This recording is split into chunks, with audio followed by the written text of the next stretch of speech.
Shalom saudara yang dikasihi Tuhan, senang kembali berjumpa dengan saudara. Dimanapun saudara berada, saya selalu menyapa saudara di dalam kasih Kristus.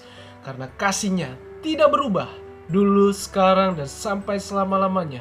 Kasihnya tidak pernah berubah bagi saudara dan saya yang tetap percaya di dalam namanya dan yang selalu mengandalkan Tuhan.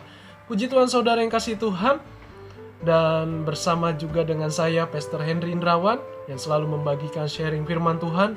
Karena sharing firman Tuhan adalah menguatkan iman kita dan teguh di dalam menjalani kehidupan ini. Dan kita tahu juga bahwa firman itu hidup, firman itu penuh kuasa, dan firman itu ya dan amin di setiap janji-janji Tuhan. Puji Tuhan, tema saya berbicara tentang menyambut hari kenaikan Tuhan Yesus ke sorga. Dan saya percaya bahwa di balik ini ada rahasia ilahi, yaitu jelas dan pasti. Tahukah saudara mengapa dia harus naik ke sorga? Dan juga banyak orang yang berkata, mengapa Tuhanmu naik ke sorga? Dan ini yang saya mau bagikan. Tapi yang terpenting adalah saudara yang belum percaya, bukalah hatimu, percayalah dengan iman, dan terimalah dia sebagai Tuhan dan Juru Selamat yang telah datang ke dunia. Dan dia adalah Raja yang kekal di dalam kekekalan itu saudara. Jadi hidup ini sementara, mari buka hati kita untuk terima dia sebagai Tuhan dan Juru Selamat. Puji Tuhan, mari kita terlebih dahulu sebelum mendengar firman Tuhan, kita berdoa. Mari kita bersama satu dalam doa.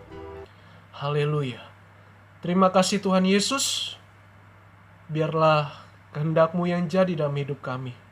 Biarlah firman-Mu yang mengurapi baik hamba-Mu maupun juga yang mendengar dimanapun mereka berada. Tuhan, Engkau bekerja, berkuasa atas mereka. Roh-Mu bekerja atas kami semua ya Tuhan.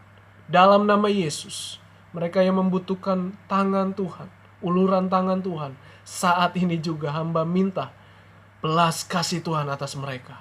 Dalam pergumulan mereka, Tuhan selalu nyata bagi mereka.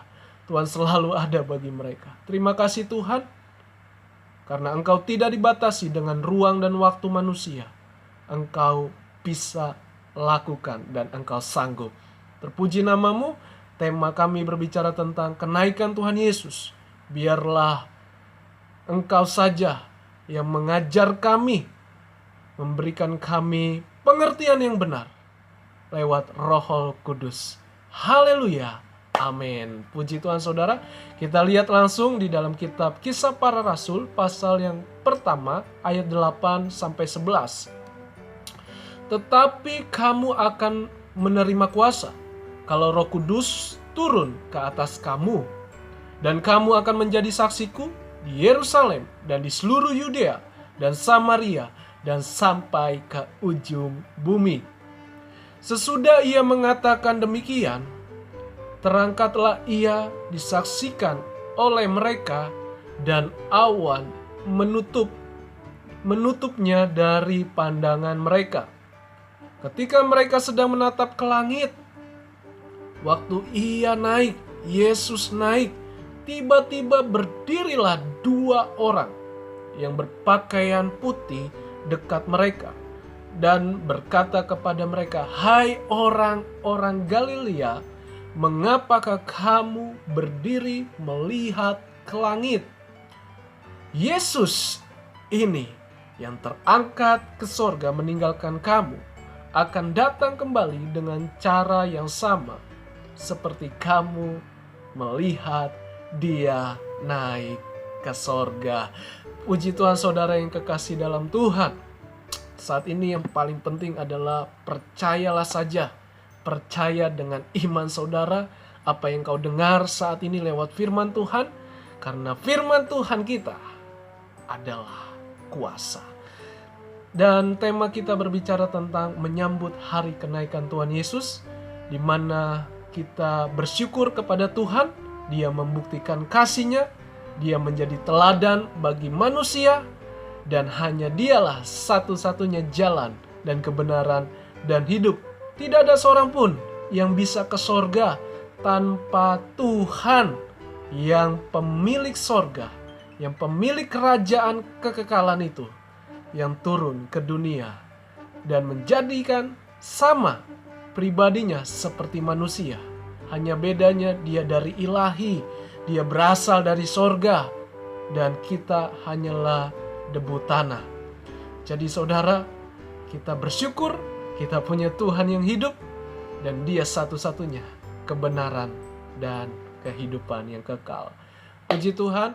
Jadi tujuan kita di dalam menyambut kenaikan Tuhan Yesus ke sorga yang pertama adalah kamu menerima kuasa. Puji Tuhan saudara, karena kuasa itu diberikan kepada kita yang mau percaya, diberikan secara cuma-cuma seperti hadiah, gift.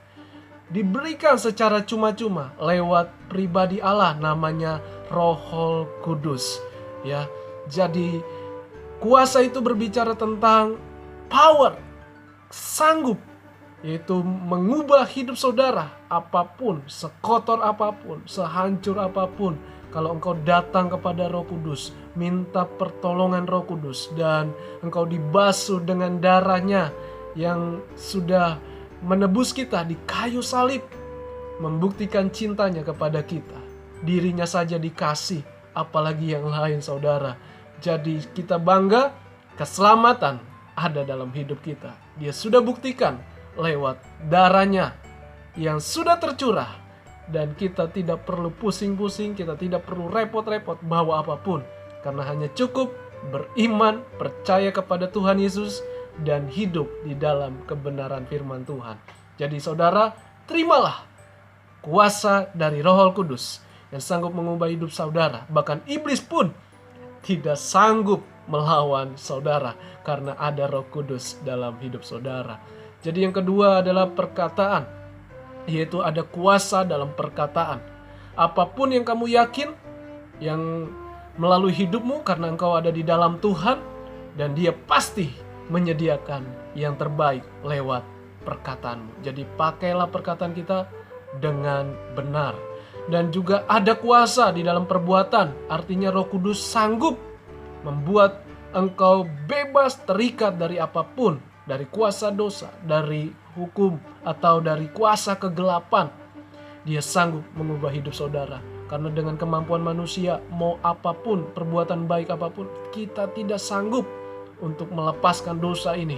Tapi hanya lewat darah Yesus, dan kita dituntun di dalam terangnya dan kebenarannya. Jadi Roh Kudus sanggup menolak semua yang bukan berasal dari Tuhan. Dan Dia tidak mau kompromi di dunia ini. Puji nama Tuhan. Dan juga yang kedua, apa tujuannya? Bahwa Dia sudah naik ke sorga, yaitu kamu yang melihat Yesus naik ke sorga, membuktikan Dia pemilik sorga. Jadi saudara, Dia bukan hanya sekedar manusia, bukan nabi, tetapi Dia adalah Tuhan di atas segala Tuhan, Raja di atas segala raja. Dia pemilik sorga, Dia yang berasal dari sorga turun menjadi sama seperti manusia, agar manusia bisa melihat sosok atau pribadi, yaitu Tuhan kita, namanya Yesus Kristus, yang berasal dari sorga. Jadi bukan usaha manusia, tetapi karena Dia sudah mengasihi kita dan kita meresponi panggilan Tuhan. Itu saja yang kita bisa bagikan. Tapi hal yang paling penting, Yohanes 14 ayat 2, di rumah Bapakku banyak tempat tinggal.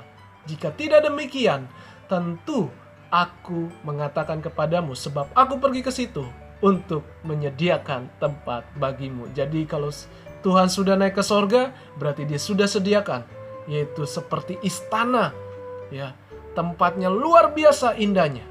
Saya bacakan Wahyu pasal yang ke-21 ayat 18. Tembok itu terbuat dari permata yaspis, dan kota itu sendiri dari tulen bagaikan kaca murni.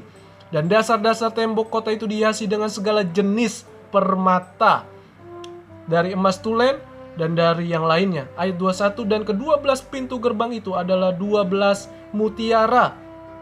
Setiap pintu gerbang terdiri dari 1 mutiara, dan jalan-jalan kota itu dari emas murni bagaikan kaca bening. Jadi jelas sorga itu nyata, bukan fiksi, bukan sejauh pemikiran manusia, apalagi dongeng. Kalau dongeng berarti Tuhan Yesus pergi ke dongeng. Itu nggak mungkin saudara. Tapi sorga itu nyata. Seperti saat ini kita hidup melihat ada sebuah istana kepresidenan yang indah. Kalau kita bisa masuk karena kita sudah dipersilakan oleh pemiliknya. Jadi saudara saat ini terimalah, karena sorga itu nyata. Dan kita akan bersama-sama dengan Dia di dalam kekekalan. Hidup ini sementara, jangan sombong, jangan angkuh, jangan selalu mengandalkan kehebatan manusia. Sekalipun kita memilikinya, karena semua itu akan kita tinggalkan. Tuhan Yesus memberkati. Jangan lupa like and subscribe supaya channel ini menjadi berkat bagi kita semua. Haleluya, shalom, God bless you.